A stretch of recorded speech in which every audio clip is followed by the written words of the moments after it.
In the Know, a radio program talking to the newsmakers in Ogle, Lee, DeKalb counties and beyond, keeping you in the know. Here's your host, Charles Van Horn. Good morning, and with us on this Sunday morning, Executive Director of Shining Star Children's Advocacy Center, Jessica Cash. Good morning. Good morning, Charles.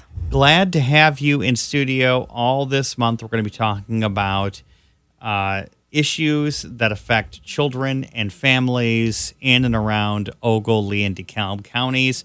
First off, Shining Star is an organization that's been around a while, and you guys really help in, I guess if you want to call, ensuring the safety of children by doing some of the very difficult tasks in regards of, I guess you'd say, the forensics involved to children who've been victims of crime. We do, yes. And we started in 2002, so next year we'll be celebrating our 25th anniversary of helping kids and families in Ogle and Lee County. So we do help kids ages 3 to 18 that have been affected by various forms of child abuse and neglect. We work alongside law enforcement, DCFS, and prosecutors to provide forensic interviews for kids. And then we provide follow-up counseling, advocacy, court advocacy services to ensure that they have a path to healing. And what you guys do is certainly above and beyond what people may understand or think that process looks like. Say there's a child who's had some absolutely horrific things happen to them. It's not like the TV shows where they're just thrown in a room with a detective with a cup of coffee and a cigarette and blunt talk. You guys work with the child or the young adult to make them feel comfortable in a safe environment. And it's not like it is in the TV shows. This is, you are being friendly, you are being caring, you're being compassionate, and working with the victims to not only help them mentally through what they're going through, but also to get the information that law enforcement needs to prosecute. Correct, yes. And I always love this question because sometimes when we do get referrals for families, that's how they picture what's going to happen is their kids in an interrogation room or in a hospital room with somebody at their bedside talking to them, and that's not at all what it's like. Our center is very child friendly. When kids walk in, there's child size furniture, toys, there's art, there's paintings on the wall that are child friendly. All throughout our center, there's colorful things on the walls. So it's never a place that's going to be scary or intimidating to kids. And that is one of the reasons why your organization is fantastic. And always looking for support and also awareness, too, because Child Abuse Awareness Month is this month, and there's a couple of big events happening, including one at the Ogle County Courthouse, one you've done in the past that's so much fun, the Hands Around the Courthouse. Yes, this will be our 4th year of doing that in Dixon. This year we'll have Senator Lee Arellano speaking. We will also have Chief Deputy at the Dixon Police Department, Aaron Simonton, speaking, myself, Trish Howard, the Director of CASA, and then also Judge Klon will be speaking. A lot of blue pinwheels. I can imagine Yes. Those will be back again. That's always cute. You guys decorate around there. And that's in Lee County. You said fourth year doing that, but you're bringing an event this year to Rochelle as well. We are. We're excited. This is our first year to be able to do a similar event in Rochelle. So we're working alongside CASA to partner together to do this event, and it will be on April 17th at the Rochelle City Hall lawn and inside if it rains. We wanted to kind of use the same idea we had in Lee County, but we're changing it in Ogle County just a little bit, that each year we will be hosting it in a different city in Ogle County. So this year for our kickoff, we're having it in Rochelle. Mayor John Barrows is going to speak, and then we have an adult survivor, Patrick Janes, who experienced child abuse and is going to share his story with us as well. And you're partnering with CASA, which briefly is an organization that helps represent children as they navigate the court system, not on their own, which is so vitally important. Right. Yes. They work with children that are in the foster care system. So it's a little bit different than what we do. They're a voice for kids in the foster care system, working with their biological family, their foster families, and kind of being a voice for them on what the next step in their life should be. And those CASA volunteers, bless their hearts for all the work they do and staying with those kids in those cases for years on end. Yes. It's just incredible. Jessica Cash with us from Shining Star. Fundraising opportunities as well next month with Hope of Ogle County. You have something going on May 21st? We do. April and May are busy times for us every year. So this year we are partnering with Hope of Ogle County on Thursday, May 21st from 11:30 to 1:30 at the River's Edge in Oregon. We are starting, hopefully, an annual event that will bring recognition to people in the community that do good things, make a difference in the community.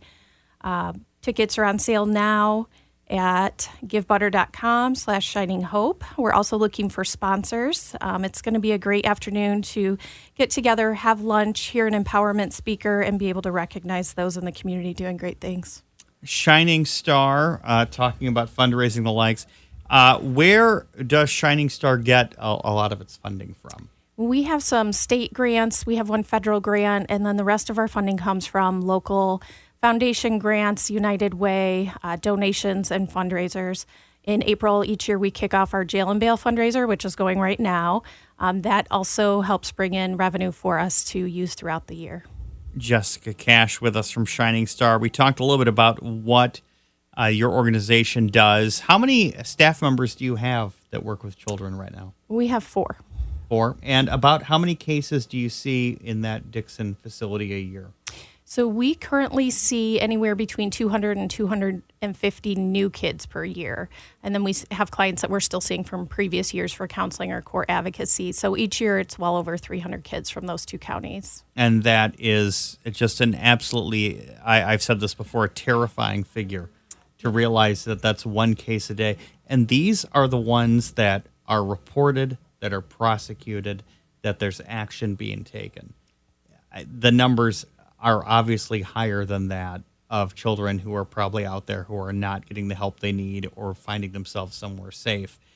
If you are a parent or know somebody who is in a situation where they think a child might be in danger, first course of action is always call the police?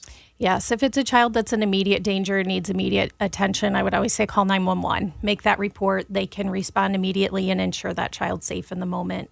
If it's something that's not immediate and the child needs immediate attention, you can call the DCFS hotline, which is 1-800-25-ABUSE. And I always encourage everyone to call local law enforcement as well. There are some cases at DCFS, it doesn't meet the parameters for them to investigate, so I always say call local law enforcement as well. If you are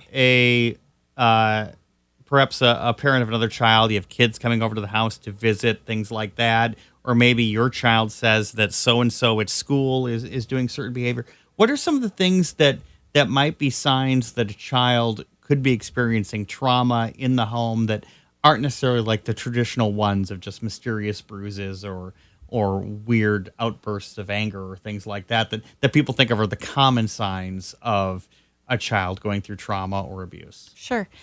There's a lot of different things that people can identify in kids. Some of them are severe behavior changes in a child. If there's not anything obvious that's been happening in their life and you see severe behavioral changes, that's often a sign. If a child doesn't want to go with a certain person they've always been comfortable with in the past, that's an indicator to maybe talk to that child about what's going on.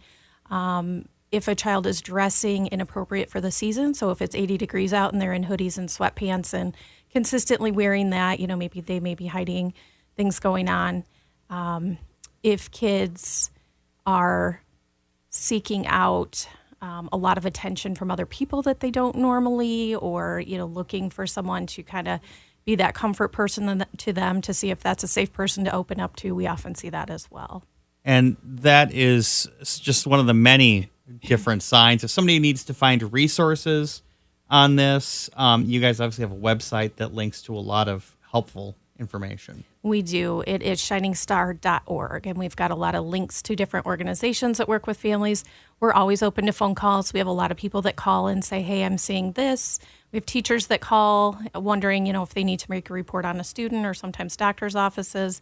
We cannot take reports, but we will help guide you to the right way to report that. And you talked about before 250 to 300 cases a year going through your Dixon facility. I've been to that place. It is an amazing thing. It is very friendly. It doesn't look like from the outside, it just looks like a building, which I think is great. It doesn't draw attention to the kids. Don't realize what's happening when they get in there. But when they get in there, there's stuffed animals, little couches, books, TVs, Shrek on DVD. I think every version of Shrek is in there. And then you have the interview rooms and even like dioramas and stuff where the kids can learn a little bit about the court space and how things they may have to experience coming up. Because you guys do a lot of stuff there, but there may be situations where the child will have to testify or give a deposition. Yes. And that's part of what our counselor and our advocate do is work with kids that will have to testify in court as to the emotional aspect of that and being able to handle that experience emotionally. And also the physical aspect, we work alongside the state's attorney's office when they're preparing kids so the kids know exactly what's going to happen. And it's interesting how you've crafted this environment. This concept has been done in other places. Do you know the origin of creating these safe spaces to interview children came from? Because, the TV shows aren't that far off. We know in the 70s and the 60s, it was not a comfortable experience for a child to help, recollect an abusive moment or trauma. Yeah, I think as the court system progressed and social service agencies kind of progressed, they saw that what was happening with kids being interviewed in police stations and hospitals was causing additional trauma to them. So there was a grassroots organization that got together and kind of started the child advocacy model. Our center was created in 2002 by some local prosecutors, police departments that saw that need for a safe place for kids to talk about what they've experienced and started our organization. It is in Dixon, but what territories do you guys cover? We serve Ogle and Lee County. And there is going to soon be a location in Ogle County, so the children don't have to travel as far. Tell us a little bit about where you picked the location to be and when will that center be open? So we have seen an increased number of kids coming in from Ogle and Lee County both, but we've identified some barriers to kids getting those additional follow-up healing services. Sometimes there's not transportation or time factors. So we wanted to create a space in Ogle County that families could access easier so that kids are able to follow up on services. So we started this adventure last July looking for space. We have a donor who's generously offered to help us get this off the ground. So we started looking for space. We just actually this week committed to a space that we're going to be in. It's at 1001 Pines Road. So if you're familiar where the DHS or Public Aid Office is, Veterans Office, we're going to be in that group. Our suite there is currently being built, so it's going to be a little bit before we're able to move in there, probably this fall, but we're really excited to be able to serve Ogle County residents easier and eliminate some of those barriers for kids. And will the staff be moving back and forth, or will there be more staff brought on board? Right now, we will go back and forth between the two offices. Long-term goal would be to have an advocate there full-time to serve Ogle County families, but right now this is our next step to get that office established. And we'd really love the long-term goal to have your job not exist. I mean, that's too. the truth, Me right? too. I mean, isn't that the devastating part of this? And I know we've talked about this a little bit off the air before about the demands on the staff and the nature of the job. How do you maintain composure sometimes in front of these children when they are describing horrific events or serious trauma, and you have to be that solid, assuring voice? That's got to be incredibly difficult. Yeah, and that's part of the training that we undergo. We're still people, and we still have a heart, and, it is sad to hear these stories. But that is part of when kids are disclosing to adults, whether it's professionals like us or parents or caregivers. The way a person reacts to that disclosure may encourage that child to talk more or may completely shut them down. So we want kids to have it be a safe place and not worry about what we're thinking or feeling about what they're saying. So we try very hard to just be there and be a listening ear and a support to them. Fundraiser coming up in May on the 21st. Hope of Ogle County, another great organization, and Shining Star. You guys will be doing that event. Of course, somebody wants to find out more about Shining Star or donate a building, perhaps. Always a great idea, yes, I'm sure. Yes. Or learn more about even future career opportunities at Shining Star, things like that. How do they get a hold of you? How do they get a hold of the organization? And how do they provide support?